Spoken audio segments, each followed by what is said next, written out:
around the Department of Defense. This is your daily news brief. Sprouting unity in Brussels. I'm Mark Weeks.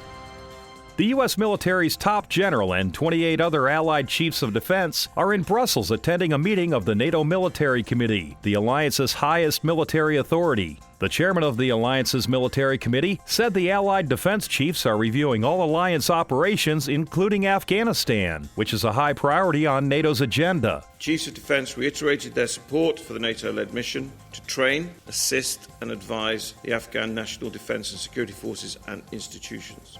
Chiefs of Defense reaffirmed their commitment to Afghanistan's long-term security and stability and to an Afghan-led and owned peace process. Also among the topics of discussion are the alliance assurance and deterrence missions demonstrating NATO's unity to Russia. The Chiefs of Defense agreed that Russia and international terror groups were the two major challenges.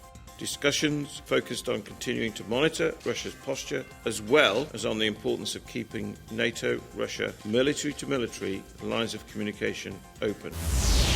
The Navy's top admiral met with Chinese senior defense officials during a visit to China and discussed interactions at sea, risk reduction, and operational safety measures. Admiral John Richardson emphasized the importance of lawful and safe operations around the globe and said U.S. forces will continue to operate wherever international law allows, a point emphasized by U.S. officials during recent visits to Asia. The admiral says it's important for all Chinese and other military, law enforcement, and civilian vessels and aircraft to operate safely and professionally, and that consistent operations and behavior are critical to preventing miscalculation. The Coast Guard in Hawaii successfully evacuated a fisherman off a tuna fishing boat 80 miles north of Kauai after receiving notification the man had been ill for several days and was not improving. The flight surgeon determined the crew member needed a higher level of medical care, and a Coast Guard helicopter was dispatched. The aircrew hoisted the man, who was in stable condition, from the boat and transported him to safety to a nearby airport where EMS was waiting.